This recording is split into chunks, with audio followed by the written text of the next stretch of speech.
Hi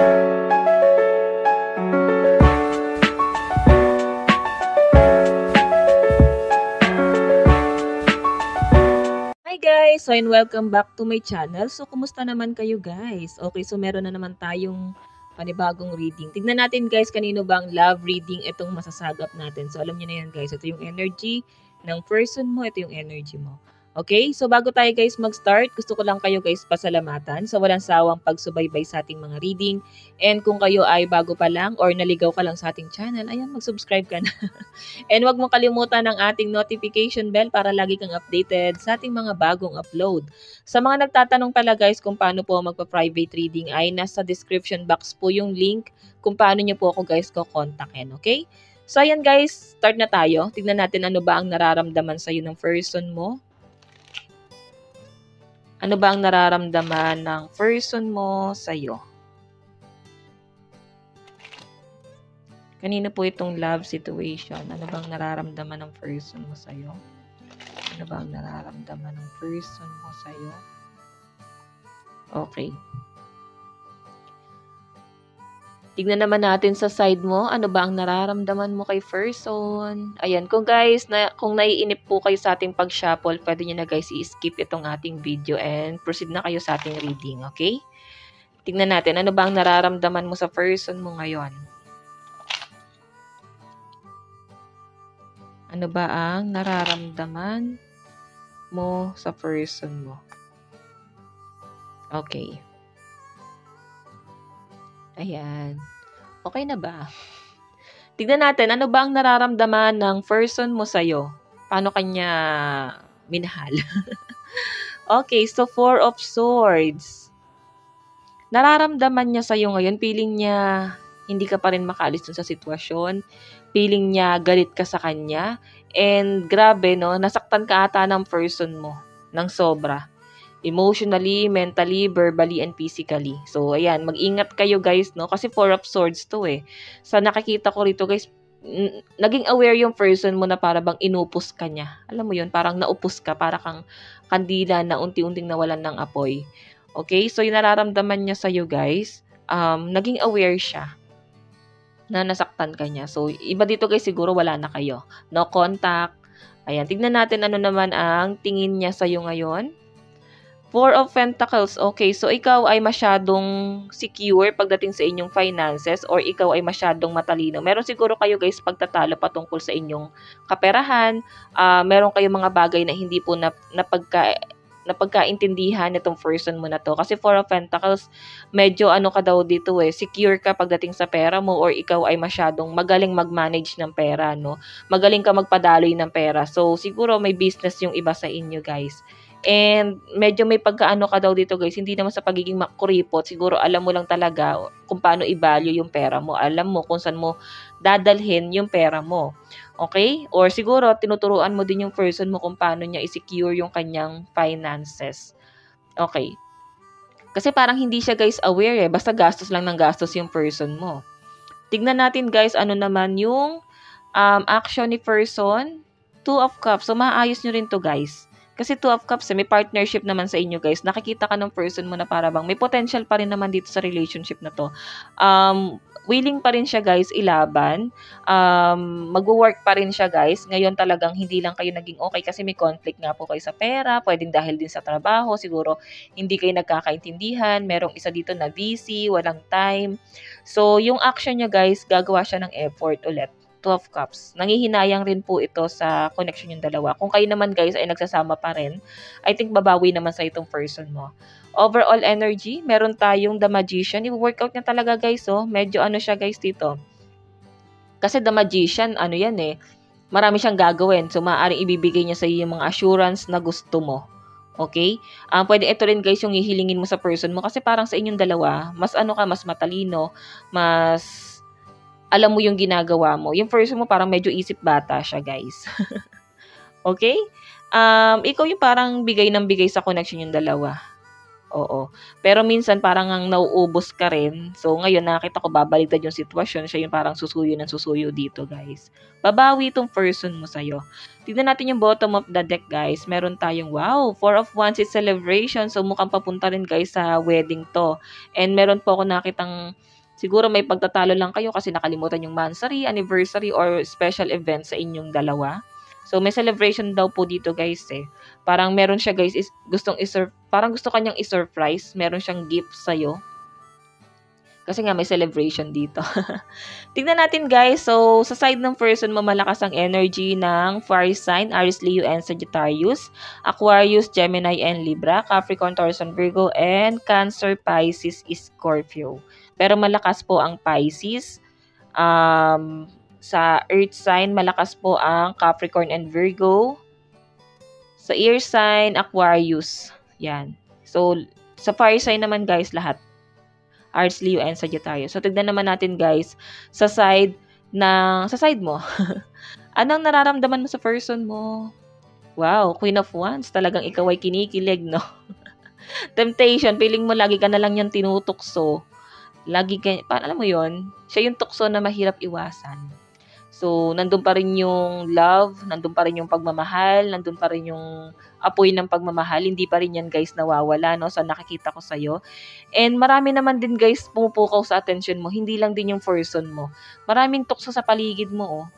So, hindi ka lang din talaga totally magpo-focus dito. Kumbaga, parang gusto mo na rin umalis dito. Gusto mo nang i-detach yung sarili mo sa connection ng person mo. Pero, wino-workout niya nga, guys. Yung tipong ayaw mo na, gusto mo nang lumayo. Gusto mo nang putulin yung connection nyo. Pero, lagi siyang lumalapit eh.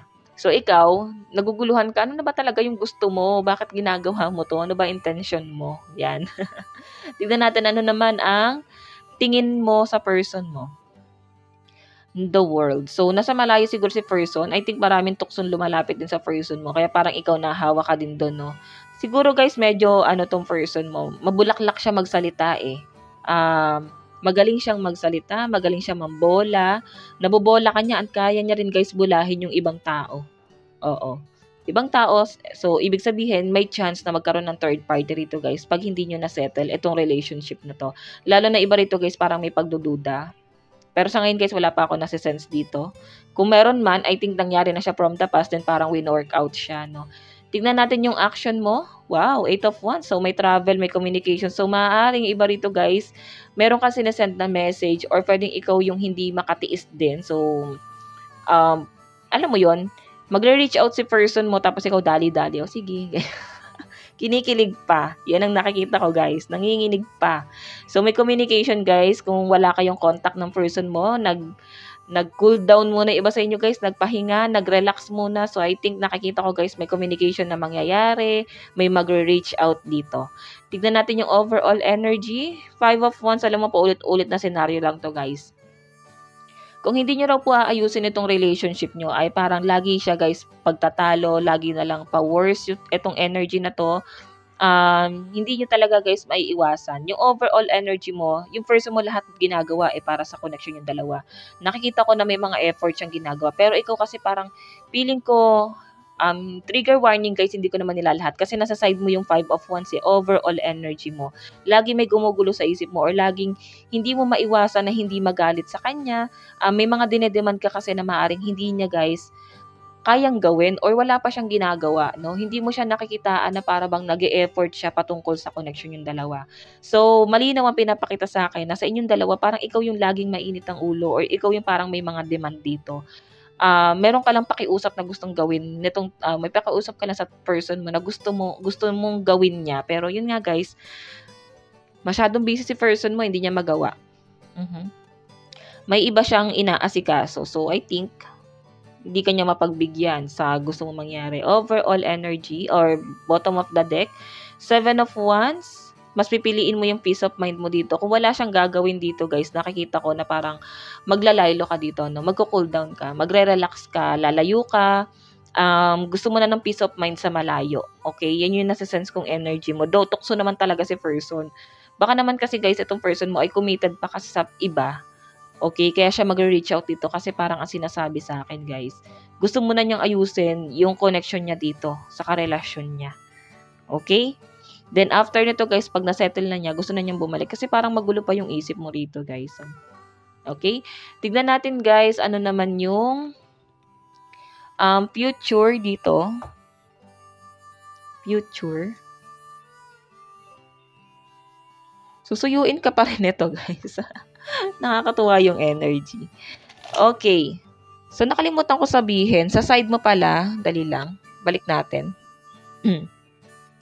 Sa side mo, malakas ang, okay, ito pala, baliktad. Okay, sa side mo, malakas ang fire sign, Aries, Leo, and Sagittarius. Puro ones, fire sign, Aries, Leo, and Sagittarius. And meron tayong earth sign, Capricorn, Taurus, and Virgo. Actually, logical naman yung iba sa inyo guys. Siguro, meron ka lang talagang gustong mangyari.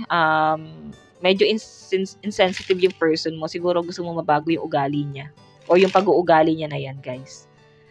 Kaya parang wala ka na rin pake. Gusto mo na rin i-detach yung sarili mo dito sa nakikita ko. Tingnan natin kung ano na ba ang kaganapan sa inyo sa future. Future nyo ng person mo. Future nyo ng person mo.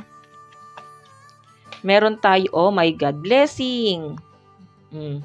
Matututo sa inyo guys itong person mo. Lalo na magiging marunong siya sa pag-control sa pera. Siguro ito kasi yung tinuturo mo sa kanya. Gastador ata to. May nakikita akong mabisyo rito guys. I think may bisyo tong person mo. Oo. Masyado kang matured eh. Tapos itong kadil mo, isip bata. Okay, tingnan natin. Meron tayong coach. Ikaw yung laging naggagabay sa kanya. Oh, nakikinig naman siya guys. Pero dahil nga isip bata pa si person mo, para bang nahihirapan siya mag-adjust. Yung iba naman dito guys, kung walang third party, siguro, parehas kayong single parent. Or pwedeng ikaw. Kung sino yung single dito. Evidence. Naku, mag-ingat ka, no? May nakakita ako na parang yung person mo hinahanapan ka ng ebidensya. Siguro, yung person mo silosa.